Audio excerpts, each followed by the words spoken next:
Hello, everyone, to all my wonderful students, all my viewers, devout disciples. Welcome. This is your Master GongSun.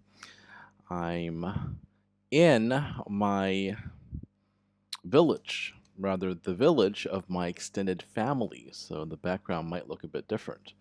As you can see, I'm charging my flashlights up there, and that's actually what I wanted to talk about. Just like you charge a flashlight, we have to charge ourselves. And the way we do that is we practice the Sutra of the Golden Light.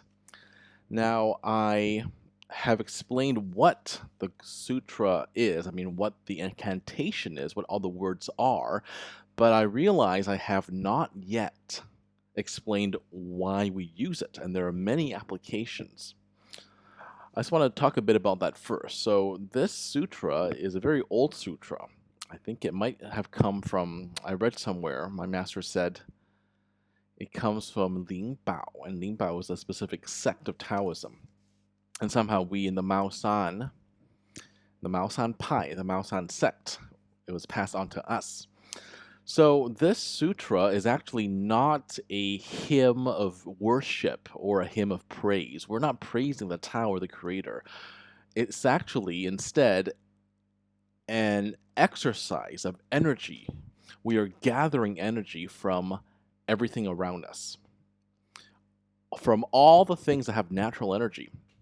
So don't forget, don't use your own energy when you can use the energy from the earth and the heavens and the stars, right? They never run out, but we will run out really quickly. And that's why sometimes you see those who practice qi gong, they look much older than they actually are. But that's because they've been drawing on their own reserves. And that is not a good idea, because why draw on your own reserves when you can draw on the reserves of nature, right?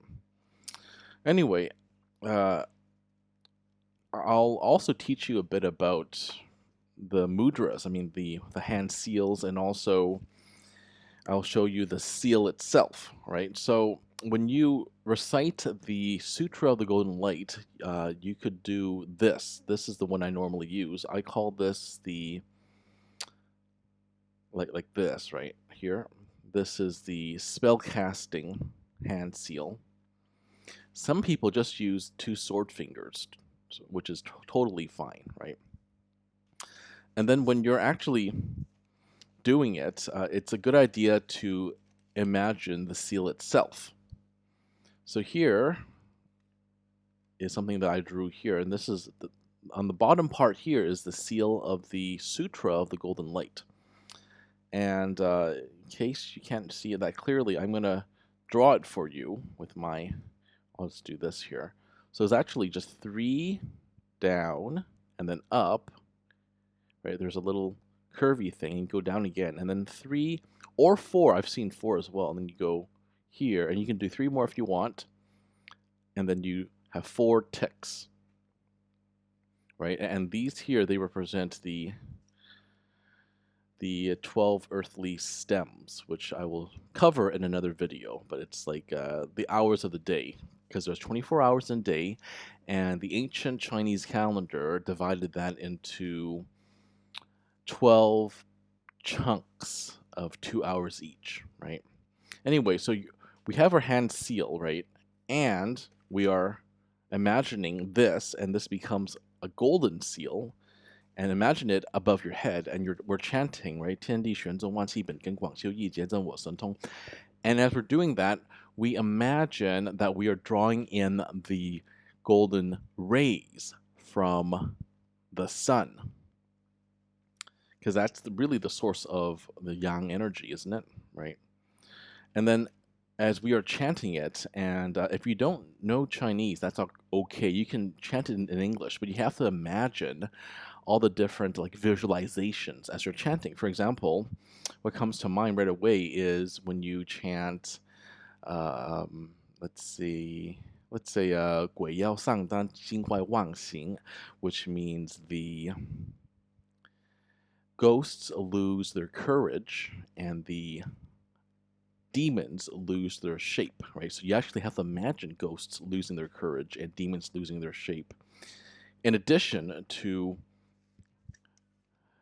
maintaining the hand mudra and envisioning the seal.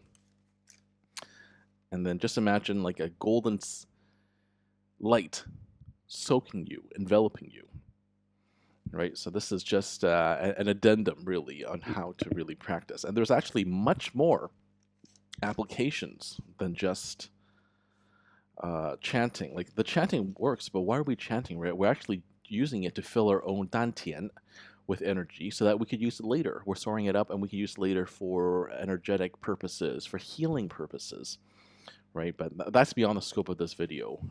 There's a lot more levels of the practice of the Sutra of the Golden Light, and that's for another time. But certainly this can be used as a protection spell as well. So anytime you are walking past a cemetery at midnight, if that does ever happen, and you're feeling scared, start chanting the Light of the Golden Sutra, have it memorized, do the mudra, and then envision the seal above your head as a protection charm, and it's gonna help you and defend you against all the evil spirits who want to do you harm. All right, this has been your Master GongSun. As usual, keep living in alignment with the Tao.